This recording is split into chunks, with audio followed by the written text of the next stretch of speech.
नमस्कार। स्वागत है आप सभी का अनकही दास्तान में। आज हम जिस जगह के बारे में बात करने जा रहे हैं वो हॉन्टेड है या नहीं, ये अपने आप में एक दूसरा ही सवाल है। पहला सवाल तो ये है कि आज से सालों पहले जो भी यहाँ हुआ था वो इंसानियत के लिहाज से कितना सही था, क्योंकि यहाँ सालों पहले इंसानियत की मौत हुई थी, या फिर यूं कहें कि इंसानियत की हत्या हुई थी। ये कहानी इस चीज की है कि कैसे कोई शख्स सिर्फ अपनी जिद और जुनून की आग में लोगों की जिंदगियां तबाह कर सकता है। ये कहानी है उत्तराखंड के कुमाऊं वाले क्षेत्र के एक छोटे से कस्बे लोहाघाट की। और इसी लोहाघाट में बसा है एक छोटा सा हिल स्टेशन जिसका नाम है Abbott mount. Abbott mount Lohaghat के मुख्य बाजार से लगभग 4-5 किलोमीटर की दूरी पर है। यह हिल स्टेशन 1920 के आसपास बसा था, जब एक अंग्रेज व्यापारी जॉन हेरोल्ड एबॉट ने इस जगह को खरीदा था। शुरू में यह जगह यूरोपियंस के लिए थी और उस दौर में लगभग यहाँ पे 13 के आसपास कॉटेजेस बनाए गए थे, जो उन दिनों यूरोपियंस, खासकर ब्रिटिशर्स के लिए एक समर हॉलिडे होम का काम करते थे और वे अक्सर यहाँ पर गर्मियों की छुट्टियां बिताने आया करते थे। एबॉट माउंट बसने के बाद 1920 के दशक में यहां महामारी का एक दौर आया। उस दौर में एबॉट फैमिली ने सोचा कि क्यों ना यहाँ के स्थानीय लोगों की सुविधा के लिए एक छोटा सा अस्पताल बनवाया जाए। इस मुहिम में उन्हें ब्रिटिश सरकार का भी पूरा सहयोग मिला और इनके प्रयासों से जल्द ही यहाँ एक अस्पताल बन गया, जिसका नाम रखा गया मुक्ति कोठरी। क्योंकि अस्पताल बनवाने वालों ने उस समय यही विचार अपने दिमाग में रखा होगा कि यहां आकर लोगों को अपनी बीमारियों से मुक्ति मिलेगी, और शुरू में ऐसा होता हुआ दिखा भी।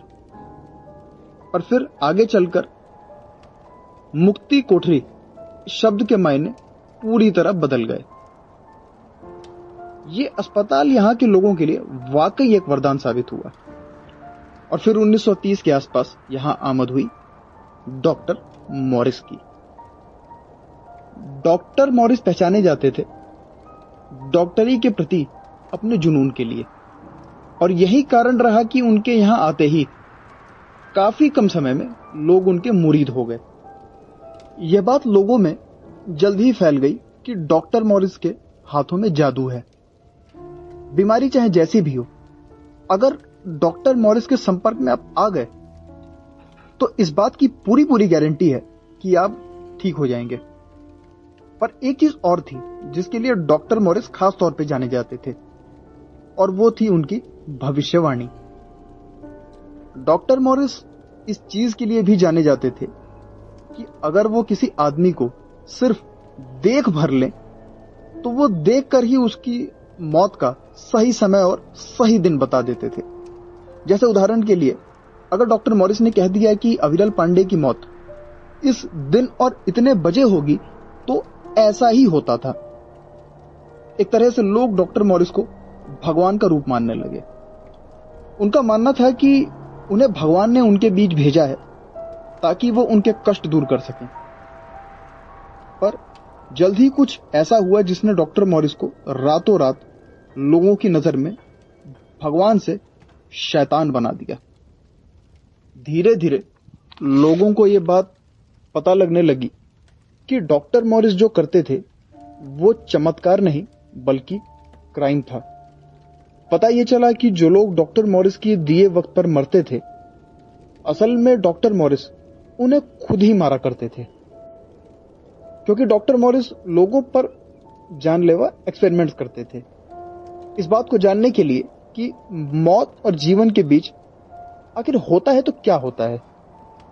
वो जानना चाहते थे कि इंसान का शरीर जब जीवन से मृत्यु की ओर जाता है तो उसमें क्या क्या परिवर्तन आते हैं। इसलिए कभी वो लोगों की किडनी निकाल कर देखते तो कभी उनका दिमाग। खैर, इसके बाद जो हुआ उसको लेकर काफी मतभेद हैं। कुछ लोग कहते हैं कि जब स्थानीय लोगों को यह बात पता लगी तो उन्होंने डॉक्टर मॉरिस को पकड़ा और उन्हें मारकर यहीं के पास के एक चर्च के कब्रिस्तान में दफना दिया।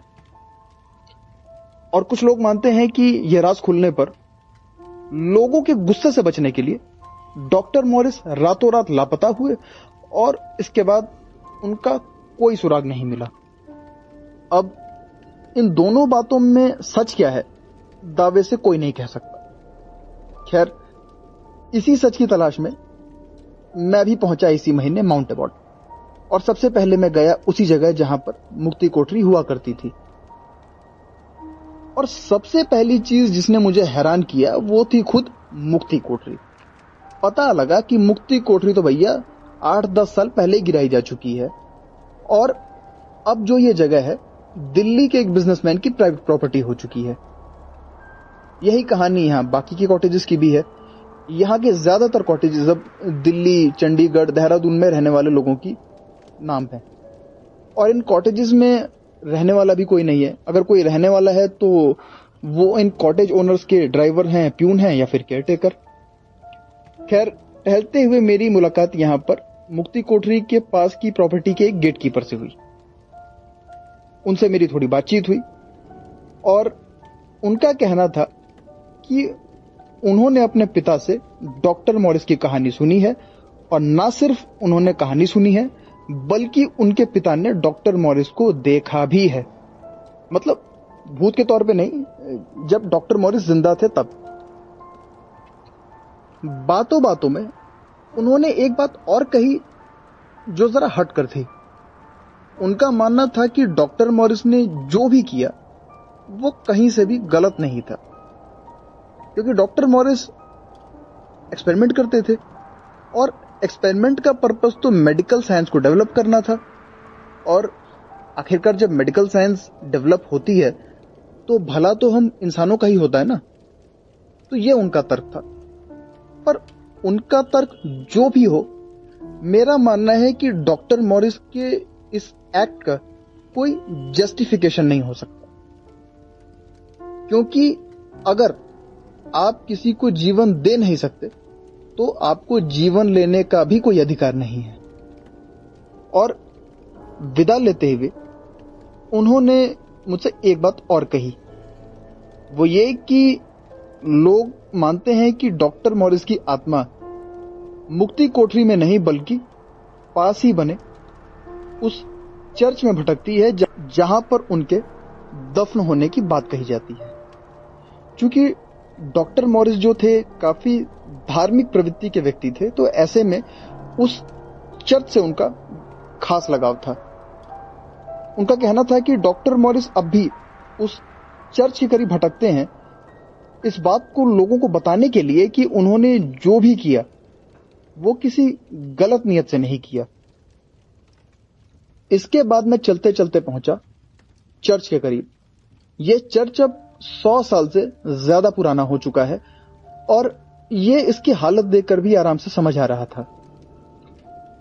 खैर, चर्च के मेन गेट पर तो ताला टंगा हुआ था, पर मैं थोड़ी जिद में इधर उधर देखने लगा कि कैसे थोड़ा सा मुझे चर्च के अंदर का हाल दिख जाए। थोड़ी देर घूमने के बाद मुझे खिड़की दिखाई दी जो थोड़ी टूटी हुई हालत में थी, बट इस हालत में थी कि उससे बड़े आराम से अंदर का नजारा देखा जा सकता था। खैर, मैंने अंदर झांक के देखा तो अंदर पूरा हॉल जो था वो धूल से भरा हुआ था। बेंचेस टूटे फूटे हालत में थे और एक पोडियम था जो उल्टा पड़ा हुआ था अपनी जगह पर। कुल मिलाकर बात यह थी कि हालत को देखकर समझा जा सकता था कि यह चर्च काफी समय से इस्तेमाल में नहीं है। थोड़ा और घूमने लगा तो मुझे चर्च के पीछे ही एक कब्रिस्तान दिखाई दिया, जहां पर ज्यादा 8-10 कब्रें थी। और थोड़ा सा जब मैंने इन कब्रों पर लगे पत्थरों को पढ़ने की कोशिश की तो समझ आया कि ये सभी कब्र जो हैं एबॉट फैमिली के सदस्यों की थी जिनकी मौत यहां पर हुई थी। पर मुझे यहां डॉक्टर मॉरिस के नाम की कोई कब्र नहीं मिली। अभी मैं टहल ही रहा था कि इधर उधर देखते हुए मेरी नजर एक बोर्ड पर पड़ी और मैं थोड़ा थम गया। उस बोर्ड पर लिखा था, भूत प्रेत बाधा की समस्या के समाधान के लिए हर रविवार की शाम 5:30 से 6:30 तक पादरी से मिलें। इसे पढ़कर मैं वहीं थम गया, क्योंकि अगर ये मान लिया जाए कि वो भी कहानियां मैंने डॉक्टर मॉरिस से जुड़ी हुई सुनी हैं, कहीं वो सच तो नहीं है। कम से कम इस बोर्ड पर लिखी ये भूत प्रेत बाधा वाली चीज तो उसी ओर इशारा कर रही है। और अगर ये बात सच नहीं है तो इस बोर्ड पर इस बात को लिखने का क्या औचित्य है? अब इसका क्या सीधा संबंध डॉक्टर मॉरिस से है या नहीं, इसका जवाब देने के लिए मुझे वहां कोई मिला नहीं। आपको क्या लगता है? अपनी राय कमेंट में लिखकर हमें जरूर बताइए। तब तक के लिए शब्बा खैर।